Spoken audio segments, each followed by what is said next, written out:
Welcome to another episode of Two Brothers, Same Mother. Of course, we have Sheik here. We have AJ on the other side. Couple announcements that we need to make. One, it's coming. It will be here this week. We officially have a podcast. That's right. We will be on YouTube. We have the Facebook page. Many of you have not liked. That is your homework. Like the Facebook page, you jerk. But we will be on a podcast. You'll be able to find us on Apple iTunes and on Spotify. See if we can sprinkle it in a few other places as well.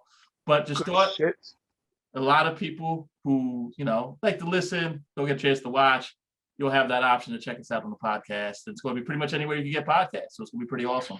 I know AJ hasn't heard that news because I don't tell him anything because I'm a bad brother. But horrible partner. Good brother. just horrible fucking partner. Just yes. And the second thing, man, listen, a lot of people get excited for summer camp. We get excited for training camp. And training camp is here. Yes. It's hard to believe that we're under 50 days away from the start of the NFL season. I cannot wait. And you mentioned something about horrible partners. This is what we're going to start with, about horrible partners. Okay. Darius Slay's partner at cornerback was probably going to be a horrible partner because we had no idea who he was. That mystery has been solved. When do we make AJ the GM? Because he's kind of called it on a bunch of stuff, with the exception of Devontae Smith, which I called. So, yes. You've been calling for Steven Nelson to get signed here for, I think it's fair to say, months. Since he's been released. Since the start of free agency. So I just want you to go in, explain to the good people what this means for the defensive backfield. He's not a shutdown corner, but he is a solid number two, which Darius Slay really didn't have that in Detroit. Darius Slay obviously didn't have that last year.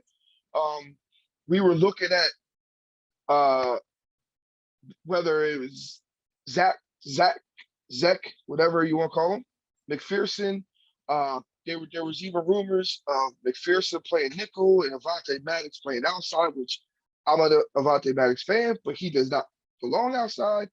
But the thing is it's a trickle down effect because now you have people actually playing in the positions. Now you got two solid, nobody's saying superstar, nobody's saying Legion of Boom, but two solid starting corners. You have a solid nickel corner in Avonte Maddox, and you have two solid safeties. So you actually have, and I'm gonna hit some people with this shit. So a lot of teams run 12 personnel, blah, blah, blah, blah, blah, and all that stuff. But then also, because of the Eagles run a two linebacker set at times, when teams are in a heavy package or 12 personnel, whatever the case may be, you also have a joker slash linebacker slash safety and and Wallace. So and explain to people it shows so much. I just want to stop you for a sec. Explain to people who don't know what joker means. Joker is a jack of all trades. It's somebody that can play linebacker slash and safety. That's what a lot of times that is. Jacoby Stevens is the prototype for that. And to give you something of more recent memory that you've seen on the field, a lot of times Malcolm Jenkins was used like that.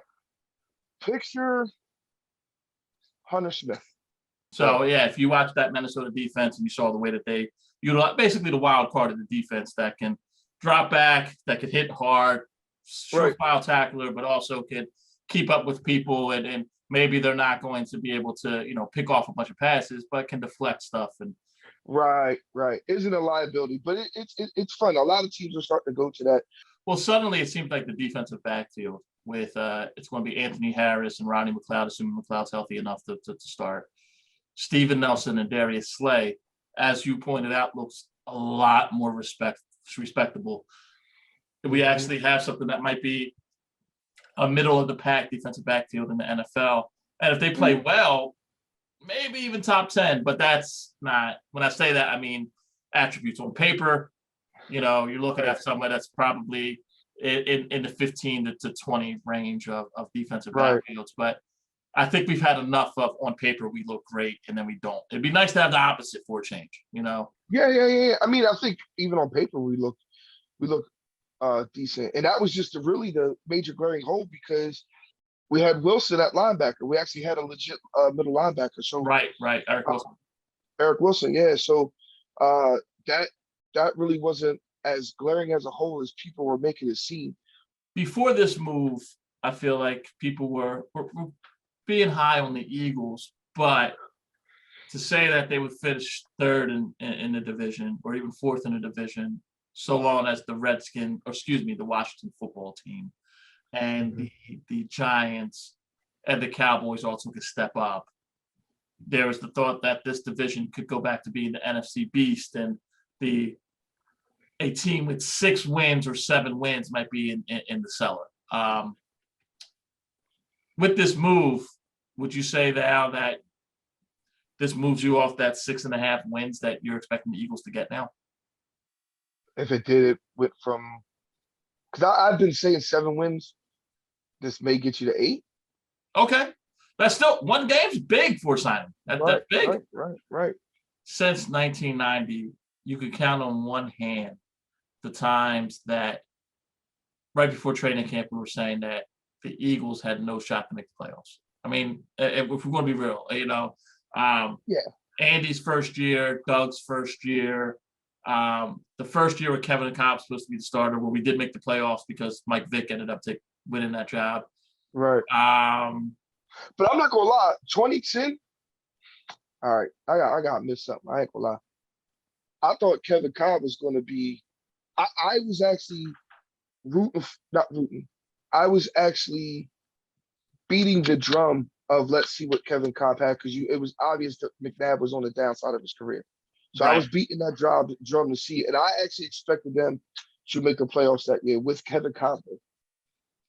Well, I know, but I know the majority was just like, hey, almost like how it is right now, where it's we could make the playoffs, but for the most part, let's see what they got. Even if we get to 7 wins, that's great. We're building. We got a young Deshaun and a young Lishon, and the offensive lines put together. We got solid. It was kind of similar to that. The difference was we had a veteran coach in Andy Reid, his first year coach Nick Sirianni. Um, Yeah, so I think that's the big difference. But in a city where the Phillies aren't doing well, the Sixers were a disappointment, the Flyers were a disappointment. I can't remember a time where a breath of fresh air from the Philadelphia Eagles was needed as much as it is right now. it always seems like it's the breath. The Eagles are always a breath of fresh. Maybe, maybe because they're normally the last sport of the year to really start up, kind of. Yeah, You know I what I'm mean, saying? Like, I I just don't feel know. like this past year of this past 12 calendar months, as far as on-field stuff, has been so disastrous in Philadelphia. That Here's the thing, real quick, and I ain't trying to cut you off. With the Sixers, though, the Flyers. Listen, you watch, you pay more attention to the Flyers than I do. I kind of keep up with them here and there, but you know what I mean. And then, yes, they were a disappointment. The Phillies, disappointment. The Sixers, it's it's not really like the Sixers were a disappointment as they were a disappointment. But what I'm trying to say is it wasn't like it was a team failure. A lot of this falls on the onus of our favorite Australian basketball But player. don't So say that because they'll point out that Joel Embiid, when he only has one shoelace on and he does the elbow right, drop, he's -7. right. And But Doc I'm Rivers just blew saying, 3-1 leads, and even though there I'm, wasn't a I'm 3-1 talking. lead, Fuck all them. I'm talking the fan base. I'm talking about a lot of the fan base. They were primed for it. You finally had Embiid actually playing like an MVP and a top player in the league, and Tobias was stepping up. You had young guys stepping up. You yeah, young lost guys Danny. stepping You, up. you lost a starter in Danny Green who was important, and young guys stepped up to fill his role. And the Yes, guy that was supposed to be a superstar in this league, and your number 2 best player on a team that had a lot of people who were playing above, what their ceiling was, totally pooped the bed and not care. right. I will say this, and I mean, obviously, if you want to bring it up, that's fine. So I'm not telling you what to do, but bro, I don't want to talk. I want to talk Sixers until he is traded, or until it's the Eastern Conference semis. One or the other.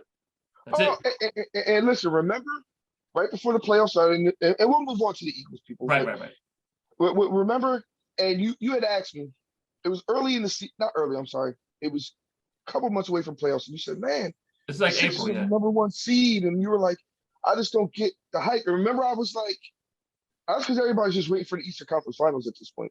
Like we've been there, done that. You remember? And then what happened? Playoff Ben showed up.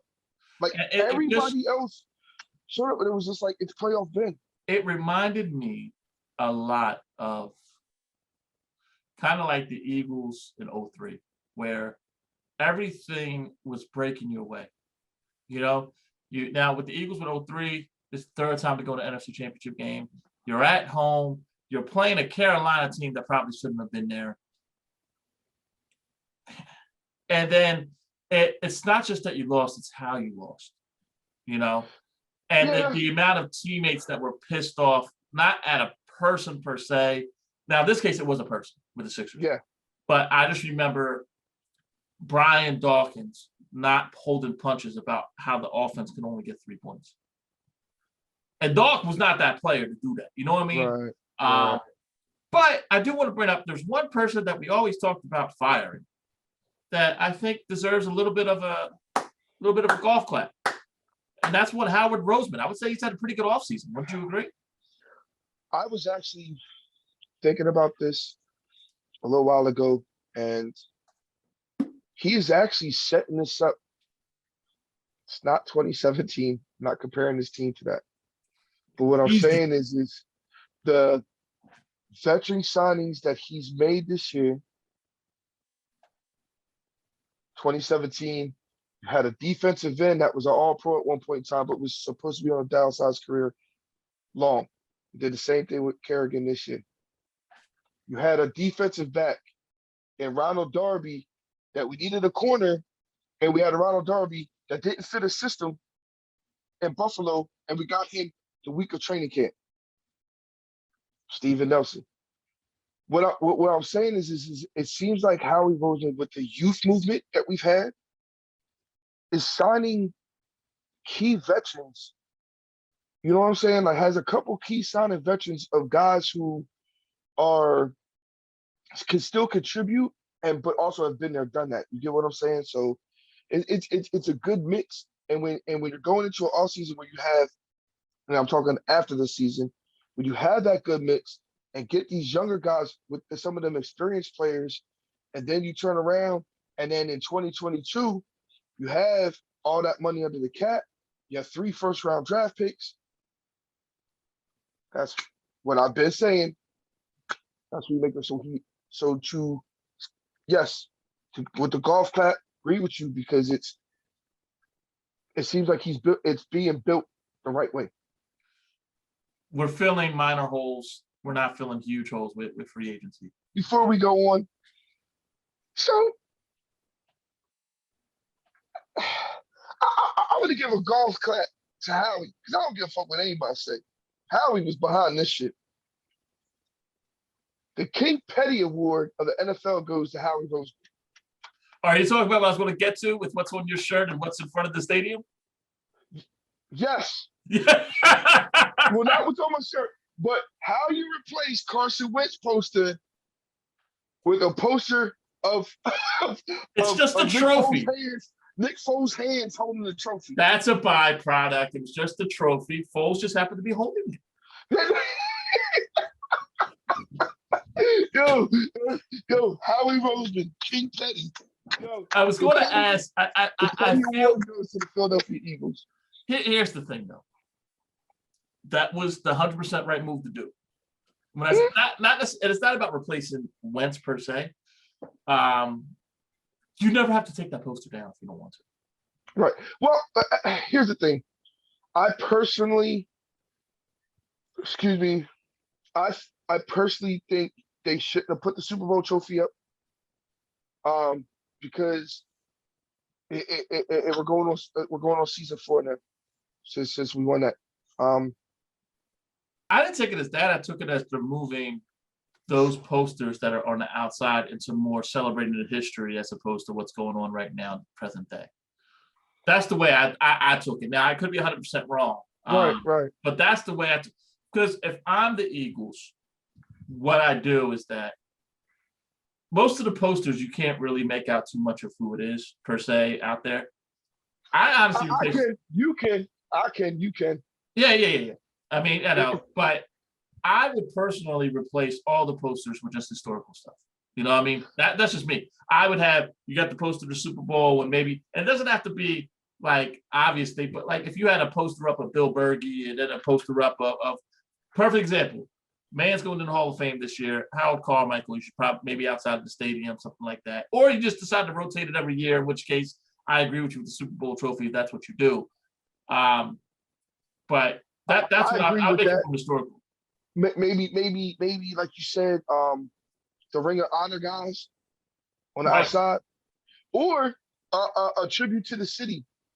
The one other thing that I really wanted to get to beyond the poster, beyond anything else that we've talked about with training camp and things like that. If you had to, and this is what we kind of do privately, but we're going to do it publicly. Maybe you're not ready to do this yet. If you had to pick one guy who you think is going to be the breakout star of camp, and that actually might lead into the regular season, who do you think would be? Who? Just because I had such low expectations, and I've been hearing a lot about him. There's two guys I've been hearing a lot about. One, which I think is kind of all talk, which is Andre Dillard. I think that's the media doing Howie's bidding to work up a trade. But the other one that I think might actually find himself being a really key cog to the defense in a good way is one Davion Taylor. Yeah. I'm gonna cheat. I would say Rager. Supposedly lost some weight, but then he put some weight on. As far as muscular wise, he's saying he's starting to feel like himself again. Blah blah blah. He has been working tirelessly with Hurts. So I think Rieger is going to open some eyes this year.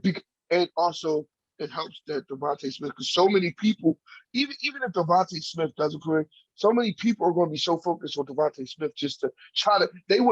Everybody wants to be that defensive back or safety, and that coach wants to be that coach and give him that welcome to NFL. Welcome to the NFL Heisman boy. Like, you know what I'm saying? Regardless. Right. So I think Rager's going to be the one. So let's get into our 5-pack questions, which is always fun. Kind Yeah, of because it always ends up being like 6 or 7. Yeah, our 5-pack of questions that always have to be super bonus. Right. So kind of training camp edition, but and I'm going to start with something that actually is not training camp-esque, but what I love about having the NFL Network, ESPN used to do it before. Is leading up to training camp, they would always show old Super Bowls or like leading up to the 2020 this or 20, which every team always seemed that they had a lighter to get in the tunnel. Like team could win 1-15, but they fought hard. Right, they fought hard. But I want to bring up one person in particular that I mentioned, which was Seth Joyner, because I forgot how much of a decent career that man had post Philadelphia Eagles. Mm-hmm. I forgot that he was on a Packers team that won a Super Bowl and on a Broncos team that won a Super Bowl and was starting for both. The Broncos, he was starting, but he wasn't. But he wasn't as yet. He was rotating now. That was his final year. But the Packers, he was still, yes. Yeah. He was actually on the Packers team that lost to the Broncos too. And he actually almost helped the Cardinals get to the playoffs, but that was anyway. Yeah. With that being said, can you name an athlete? Doesn't have to be a Philly one, but if it is a Philly one, bonus points. To where history's kind of forgot what they did post the team that they're most known for. Oh. Huh. And I'll throw one example out there that I think a lot of people forget is how good Jerry Rice was with the Raiders. Yeah. Oh man, that's a problem. Now you're gonna have to make me think. Right? Yeah. I think I start you on to think all the rest of them these. Because you can't say Reggie because half of America look at him as a Packer. Half of America right. Looks at him as so you can say Reggie. I'll give one. Scottie Pippen. A lot of people forget how good Scotty was for the Blazers. Yes. Yeah, yeah. Even though he had and it really wasn't a good year with Houston. That one year he was with Houston. Um, when we went to Portland, man, he really helped that young team, the Bonzi Wellses and the Rasheeds. Oh, that was a fun Portland team. I have noticed, I think it's all four sports.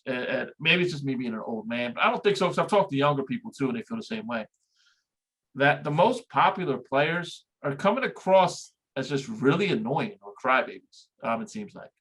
Name a very popular player, sans Michael Jordan. 'Cause I know, that was a little different. But name a very popular player that was not popular in your book. I would say James Harden. Huh. You're right. A lot of people do like Harden. I was never a big fan of Harden. This dude, he's a regular season Marvel. Like, you know what I'm saying? And it's just, and cats want to put him up. Another one. Matter of fact, I give you another. Kevin fucking Durant. I can't stand him. Kevin I Durant. can't stand Kevin Durant. A lot of people I now think don't he's a like Kevin coward. Durant post the that whole burner account with the tweets and stuff. Yeah. Because Kevin I, Durant was actually supposed to make the new Space Jam. It wasn't supposed to be LeBron James. It was actually supposed to be Kevin Durant. When all that stuff came out, they dropped him. yeah, Kevin Durant. Listen, Kevin Durant. I'm not doubting. He's a hell of a player. He's a hell of a player. You know what I'm saying? He can ball. I just, never mind. On the flip side, name somebody that you found annoying most of their career, but by the end of their career, you kind of changed on them. Non-Philly. Kobe. You know what? That's not when let's exclude Kobe. So someone with no Philly ties.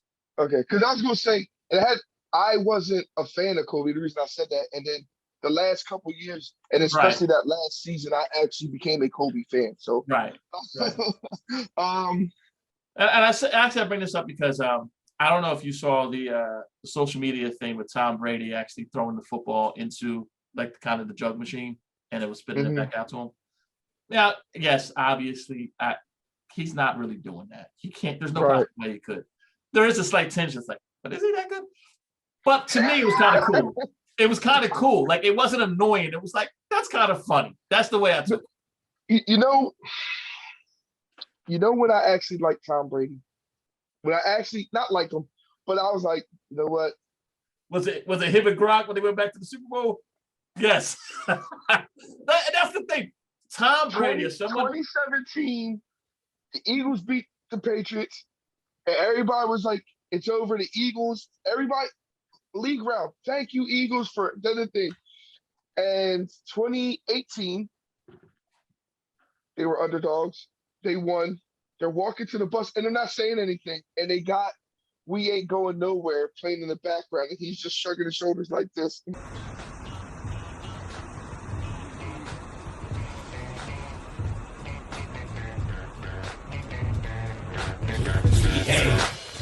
Going nowhere.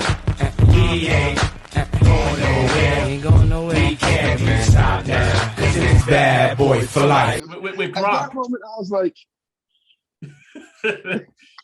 So is there someone in that realm? Because that was my moment. Like now, I've been kind of coming around on "Yeah, Tom. Brady." Beyond Brady. We're excluding Brady.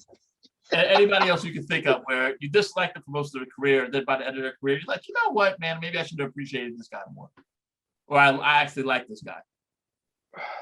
Melo. Melo's No, a good one. Melo. I think Melo, I, basketball player.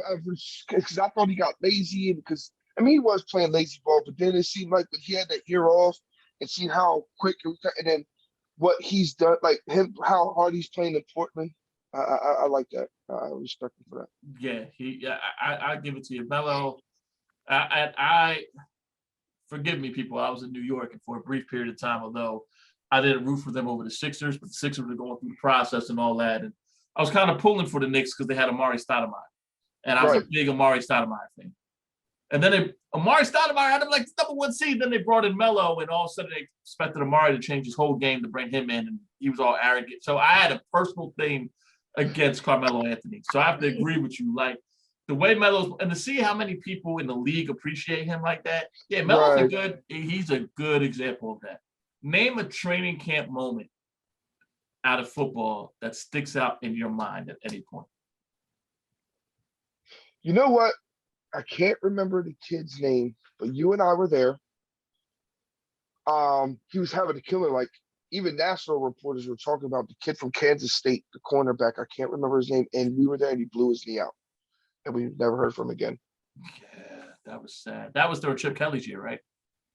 I believe Chip. Yeah, that was Chip Kelly's first year, I think. Yeah. And he was really, and I can't I can't think of the kid's name, but it was Kansas State and Blues in New York. But he was like I said, I would turn on NFL Network and they were talking about like how he's turning heads and reporters would talk to him. Was it, But yeah, was it Randall Evans? yes, Yeah. yes, Randall Evans. Yep. And he took because that was and I can tell you exactly what it was. We went military night. Yep. We were having a moment in silence for the fallen military soldiers, and some dickhead had a single engine plane that was like "Go Cowboys" across the. Remember that? Yes. I was just like, and that was that practice. I remember that. But I just remember being like, "Ah, man, kid, like that just really sucked. Like he just completely destroyed his knee." It's it's one of those things too where, because everybody talks about the classic moment is Terrell Davis covering that kickoff, making the tackle. Yeah. He was a 6th-round pick, wasn't expected to make the team at In all. Tokyo, all that shit. Yeah. I'll say, although it wasn't one moment, but how hard Corey Clement fought to make that team, and then ended up catching a touchdown in the Super Bowl later on. But Corey Clement was not supposed to be on that team. Right. He was undrafted, and they ended up carrying 4 running backs, and that was supposed to be Donald Pumphrey's spot. And so I mean, beyond, I've been trying to kind of have a happy note with it. That the whole thing, Corey Clement even making that team is pretty awesome. And could have arguably almost been like, in my opinion, he was like almost like second runner up for MVP. Of that team. No, for that game. Oh, for the Super Bowl. Yes. Yeah. I was like, not for the league. What are you talking about? No, for that Super Bowl. And actually, I will leave this with you. The 5th question is: there somebody like a Corey Clement who came in, set the world on fire, and then left and never be heard from again, that sticks out in your mind? Victor Cruz. Oh, Victor Cruz played like 8 years though. NFL, that's not.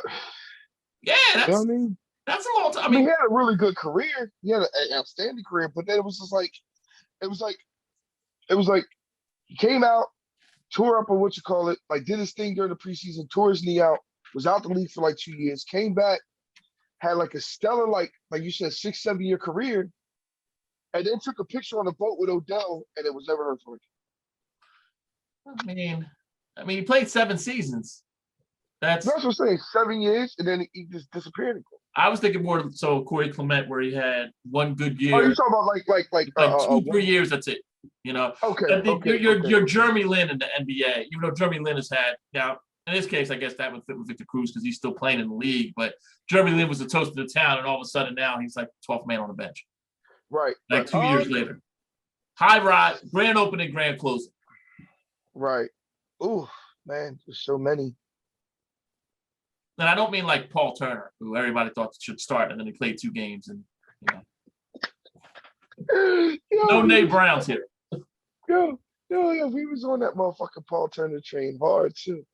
You and I was both on Paul Turner. I mean, you can't really say Jamal. I wouldn't put Jamal Anderson in that category because it was because he destroyed his knee. You knew what happened. Like, you get what I'm saying? Right. And he was expected to do something anyway when he came out. Oh, yeah, man. I mean, but Jamal Anderson is a good example of somebody who, blew out his knee the same time Terrell Davis did, and then Terrell Davis ended up making the Hall of Fame, and Jamal Anderson can't even find a broadcasting job. You know what I mean? Right. Well, Terrell Davis also played a little bit longer, not a whole lot longer, but a little bit longer, like an extra couple seasons, and he had those Super Bowl rings, and it was. I'll tell you who I thought was going to be a lot better than what he ended up being long term? Aaron Brooks. I thought Aaron Brooks was going to be the man in New Orleans, and he took them. He got them the first playoff victory, and I thought about buying an Aaron Brooks jersey. Like, I was like, yo, this dude is it. he's going to be almost as good as Brett Favre. And then like about 18 months later, he was at Wendy's. Like it was just bananas. Yeah, it seemed like it was like Aaron Brooks and Sean King. You could put them both in like that same Sure, thing. some part of me feels like Sean King got a raw deal, and then part of me then realizes how good that defense was, and he couldn't stay on the field, so he did not. Uh, You got replaced by Brad Johnson, bro. No, and I hate to say this as an Eagles fan. You know who I was like, yo, this kid's gonna be fucking good, but he couldn't leave the yayo alone. It's fucking Quincy Carter. Quincy, well, I thought he was overdrafted. She was drafted too high, but I didn't think Quincy. I remember watching I remember watching him being like, yo, this kid's fucking good. Quincy And Carter then was decent in Georgia. he was decent in Dallas. He just couldn't stay out of Mexico. It didn't help that your coach had you running the speed option, like that's in the NFL. It didn't help that he was doing more coke than Lawrence Taylor either. Listen, when it's so bad that you're in Dallas and they say you got a coke problem that you can't play in That's what I'm Dallas, saying, in Dallas, and then they trade him to New York. Like the fuck, like what are you doing? that's actually our 5 questions. Believe it or not, bing bam boom. No other questions. We still will be doing weekly shows, but you'll be seeing a lot more updates in general, just because it's training camp. We're excited about it. I know you, just like me, are going to be watching daily to see what's going on, watching reports, listening to reports. I'll start listening to WIP again. I don't want to go that far, but well, I'm just listening to it just because they get the training camp shit. You know what I mean? Summer is almost over. That means football season is upon us. Peace. Peace.